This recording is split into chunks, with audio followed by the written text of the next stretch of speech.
Welcome to USA Global TV and Radio, where our mission is to provide education, entertainment, hope, and inspiration.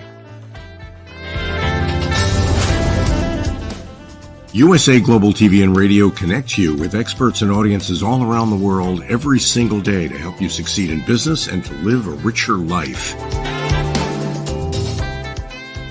Visit us at usaglobaltv.com to learn about career and life-changing training and mentoring programs like the Listening Mentor. Subscribe to our newsletter to stay informed about our special programs and offers. Discover how you can become a guest on one of our shows or a host or producer of a USA Global TV and Radio show of your very own. That's USA Global TV and Radio, where the doctor is always in.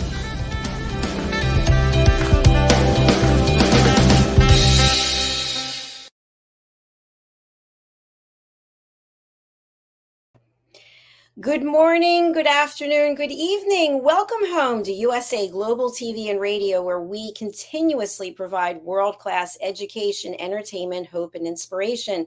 Thank you for tuning in to one of our most popular shows, Coexistence and Sustainability with Pet Psychic Aminah. I'm Dr. Jacalyn Kerbeck, and I am your host today. The star of our show, Pet Psychic Aminah, is joining us from California, and we're going to be talking today about effective ways to train dogs.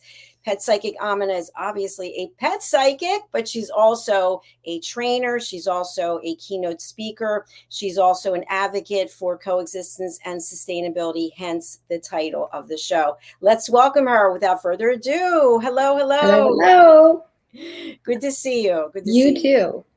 So we are here today and we're talking about a topic that is very near and dear to your heart. I know you have so many training tips and tools to share with our audience. And this is a topic that needs to be discussed on a regular basis because sometimes our pets need to be reminded again, or we need to be reminded. So let's start off with you sharing a little bit about your experience working with animals. I'm very, very, very blessed with the childhood and the parents I got. My mom was an only child most of her life. And then as a soon to be past teenage years, she got a brother. So my dad grew up with 6 brothers and 1 sister. So with that dynamic of where your family is or what they experienced or what their parents experienced really moves forward in all of our histories. My mom had no idea how to live in a family full of 5. And again, she was an only child for most of her childhood. So when she made sure each one of us had our passion and had it addressed, had somebody listening and saying, okay, you really like doing that. Let's get you involved in that. You really like to doing that. Let's get involved. Being her last child, I was very, very fortunate to still have those things that she was doing for us, because I don't know about you, if I had 5 children, I would be tired.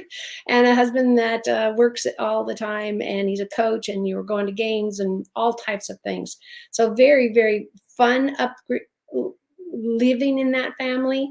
My dad was one of 7 children, and we saw them every 3 years, a big family reunion. So where do animals come in your life? All of that. If you're doing it right, and if you've incorporated your pets, literally your pets, to be a part of your greater family size, I promise you, even with the struggles, it will be wonderful. It'll be a wonderful thing. Let me break it down into 2 different categories specifically. If you're dealing with a dog or anything in the dog family, even the poodles, even all the delightful new ways they're breeding, it is a pack mentality. Those dogs will look at the one who's got their head on straight, and the one who's treating them nice, and the one who gets the food brought in. Hopefully you're not bringing dead carcasses in like the wolves are. But if that is not your mother or father, but it's one of the children, I'm all for it. A lot of parents are that way. Well, you wanted the dog, you wanted the cat. I want you to take care of it. You need to feed it, water, grooming, flea treatment. Ooh, don't even get me started on having a dog or a cat or a bunny or whatever has fur in the house and with you, and you don't do any flea treatment. Oh, I promise the whole family's going to be itchy. So that's why the relationship matters, because we affect each other. A pack or not, or a soul or not, your goldfish or not, everybody has an expectation how life will look. Now you get a cat, bunny's a little bit different, all of those types of things. You get a cat and they will come when they want. They will come when they feel like, oh, I need a little bit of petting. And they will come for the food. Remember, that is their first go-to. Is it the only one? No. And how do you get over them? Dr. Jacalyn, do you have any guesstimation? Because I know you've had pets. How do you get over possibly a pet that turns you down, knows never want to sit on your lap, and or tries to rule the nest? I think you have to show them who's in control. Exactly. With compassion, with fairness. What you'll find in the dogs with pack mentality, nobody just hauls off and decks somebody or kicks them out of the whole group of the dogs. All have jobs, all have to night delivery and or watching out for the rattlesnakes and being able to kill them and save lives. That's important to the dynamic. Families, I would give anything to see taking the lessons from packs, any kind of pack. They're very, very prevalent in any of the dog breeds. You don't see the same thing with an elephant, but they also come in groups. That's a very large group to come into. If you are more independent, that doesn't mean you can't respect the pack. But maybe you need to tweak the way your pack works together. Is somebody ultra shy? Is somebody ultra this? So your dogs are going to need a leader. That is going to be the most important thing to the dog pack, is saying, okay, we'll go out and hunt. We'll go out and bring this. And if anybody has these great dog stories I've heard for years about their dog bringing in, and the cats bringing in their food to share with their people. Let's try not to share it and just take care of it. But then you've got cats, and they are much more on their own. They're much more attuned to saying, I got it. I'm going to sleep it off. I love you and you pet me, but I'm going to sleep it off. You have to know what you're getting in that animal and what their wildlife might have looked like. Pick up a book, a library, anywhere, and find out, because fish come in many different sizes, shapes, and needs. The guinea pig, the rabbit, all of these animals have a reason to be on the planet. And now it's kind of changed because it's living in a cage with people. So really make sure, and it would be a really fun activity with your kids. Research before you get a pet. See if you can babysit somebody's. All right. Thank you very much. So, when it comes to training your dogs, today's topic, I Mhm. know that sometimes people, I've witnessed this myself, they use the screaming method. And it just gives me chills. They're screaming at the dog because the dog's not doing what they want. Or they're out for a walk with the dog and they still have the collar, not a harness, and they're literally ripping the dog. Come here, screaming at the Right, dog. Do you right. think these are effective means of training tools? I don't know. Does it work for you in the workplace? Does it work for me So, on the street if somebody yells at me and says, "You're on the wrong side of the street"? I'm thinking, it's a sidewalk. How wrong could I get? There's no sign that says one way. And there's no sign on any training book, because it shouldn't be. Maybe somebody can find me one. I'd love to hear that. That says this is the only way to train. This is the only way to have a cat. This is the only way to have a hamster. This is the only. No. Is there one way to make lasagna? No. Just depends on what part of the world you're in. Is it one way to bandage a cut? No. Just depends on if it's by an artery or it's gushing everywhere. Be flexible. That's the point. Be flexible and read up on people and celebrities, even. We've got a plethora of wonderful professionals out there, like what I'm doing, sharing my knowledge and saying, you got this. Just give yourself some room to learn. And if you have any friends, or even better, is go volunteer to a shelter. Go volunteer to shelter. Yes, you're going to be picking up a lot of poop, probably, because that's really what they need, is to keep those animals healthy and safe. But there's also time for a lot of volunteers. They get to sit down and hug and squish and whatever their pets are, not and just cats and dogs. I've seen sheep in there and all kinds of things. These animals are dying for love and dying for interaction. And how wonderful would that be? Is every Tuesday you get to go and sit with the dogs or sit with the kitties, or both if you've got that much time.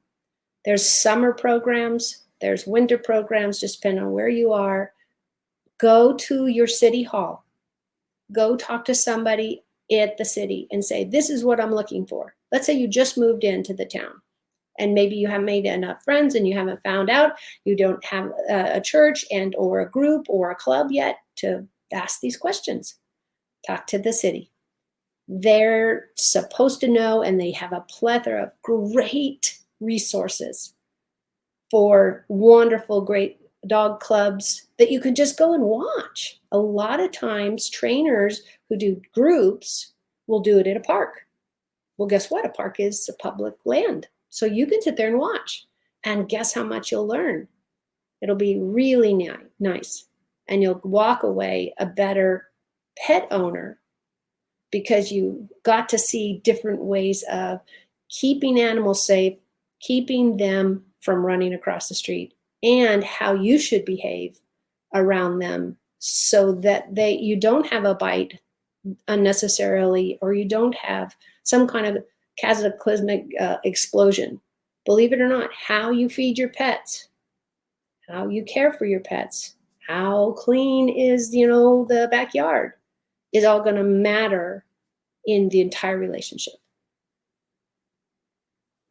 thank you very much. Excellent points that you brought up. So, something else I'd like to discuss when it comes to training your pets is, and I was very guilty of this when I got my first dog. I didn't want to leave the dog in the crate. I felt so bad. Yeah. So I brought the dog into the bed with me, put the dog on the bed. That's not a great idea, is it?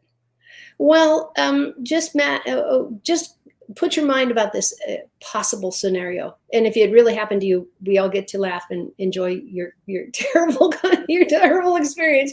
But fleas don't just jump on and then jump off, and so many people still don't take care of their house. I wanted to say plants, but house people and house animals with treating for fleas. If your dog goes for a walk anywhere, usually outside, they're open for that. The fleas are just waiting to jump on, depending on where you live.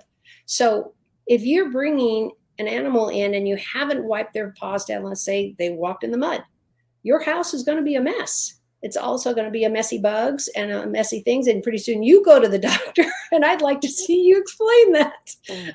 Yeah, my dog gave me fleas, and they'll go, yeah, we know, we can see it. And I'll tell you, it's very uncomfortable.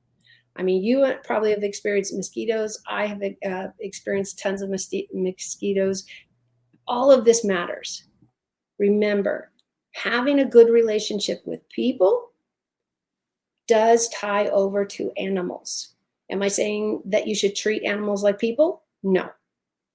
You want to treat people the way they present to you. If you've got the grumpiest guy on the block, I actually lived across the street from a very grumpy man. And everybody said, oh, you can't go trick-or-treating there. He might put something in the candy, or just terrible stories. And I was like, no, he's just lonely and old. So I know my family and I eventually got to know him. And he was not either grumpy nor old by then. So think of your pets that way. You got to anticipate what might happen. So therefore, do not feed them candy. No high sugars. That is not healthy for pets. And sometimes you see commercials like this. I haven't seen a commercial, but on TV, where they have a lollipop and let the dog lick it. It sounds gross because most people probably don't have soap or water around to wash it off. And it's not healthy for you to be sharing bodily fluids with your pets. So watch out what you do. It does affect everybody. Because just think, if you got ill or sick because you decided to share some kind of food with your canine or cat, and you didn't know that it would make you sick but not the pet, your parents taking you to the doctor is going to be hard. Us parents don't really like to see our kids suffer. So be careful. Make wise choices. Fantastic. Thank you for that. As always, we've discussed on other shows about training cats, which is a different program, but I know you were able to find a number of things at the dollar store. Are there any things from the dollar store that you can use to train dogs? Well, yeah, they are wonderful. They really have come into their own because I've now covered a couple of states and the locality of where they are. Most stores, like a dollar store, caters to the neighborhood within 5 to 10 feet, give or take, miles, sorry, not feet, for that neighborhood. So remember, lots of people have pets. Why not get into the pet ball machine or leash machine? Now remember, you're going to a store that has a great deal of things to try, but maybe it's not the last leash you get because it might not be strong enough. If you're dealing something with a bigger dog, anything over, I would say 20 pounds, that's pushing it even then, maybe 15 pounds, you want to make sure that their harshness, their leash, whatever you're using is strong enough to hold that body that is it's attached to. So if you're dealing with hamsters, first of all, I don't know why you'd put a leash on a hamster, but maybe that you like it. But you could literally take a little teeny baby t-shirt or something and let them kind of wander around in there. Again, not usually a use because I can't imagine hamsters are going for walks with you. But I wanted to give you an idea of a body size. There's a lot of breeds of dogs and cats that are very small. So you might think, well, I might have to buy one for a mouse because my dog is so small. There is also the paw issue. Do you put booties on your dog or cat if you're going for a walk? But let's stick to dogs at this point. And the sidewalk is hot. Their paws can literally blister within a very short walk. So there are booties for that if your animal will tolerate them. The great part is put them on when you're at home. Put them on when you give them a teeny slice of their favorite, not terribly nutritious treat and build that relationship. All of these things, when you feel like, oh, this is a huge challenge, I want you to turn it around and say, this is a huge challenge I am ready for because we're going to learn more about each other. We're going to learn more about myself. Some people are absolutely fabulous at training 2 seconds. To me, it's like somebody picks up a second language. Poof, they're done. And I'm thinking, well, I can't do it that fast. That's okay. choose your pace, your animal's pace, and decide what is necessary. When you go for a walk with your dogs, having a recall is life and death difference. Dr. Jacalyn, do you know what a recall is? No, I do know for a car, but not with a dog. Yeah. So what you're doing is you want to be able to, let's say the leash breaks, or better yet, when you have a German Shepherd like I did, and my children were very small, he just stepped off a few things and the kids couldn't hold on. So, because they're not equal, the children are too small. Remember that, mom and dad and aunts and uncle that are helping. If the child is too small, then maybe get a dual leash and they can hold on to one side, but you're actually holding on to all the dog parts, as far as a harness or something around the neck. Now, the caution here is be very careful about collars around their neck and then going for a walk with a dog who's very active. So he pulls a lot and you've got it up against their vocal cords and their throat. It can get damaged. So be really, really, really careful on what you're using. Talk to your vet, find out what they recommend, et cetera, et cetera. Have children involved. What I love is the harness that goes through their back. Talking, of course, dogs still, and the children can hold on to the harness. And guess what? The dog gets to love walking beside them, because usually they love the little ones that you have even as much as you. And then you can have children on both sides. They're safe. You know they're where they are. They're walking with you. You've got a leash on it, and everybody's participating. And they're learning a lot, because the dog's going to stop possibly every 3 seconds to smell something. The bush, the wrapping paper going by. It's usually not a very fast walk. But guess what? Everybody learns how to make it a more constant walk. You go that way all the time, the dog eventually, hopefully, will get bored and not want to smell everything. But don't discourage them from doing that. If you're in a rush to get somewhere, you're in a rush to get home, that things happen. There's a crisis, there's something that is really pressing that you need to get to. Hopefully you got a small enough dog, you can pick them up and take them with you, and then off you go. But that's not true for so many people, or physically cannot pick up their little dog, big dog, cat, whatever it is. So it's really, really great, especially if you're pushing a child in a stroller. If you get a double one, you could put the dog in one and you could put the child in the other.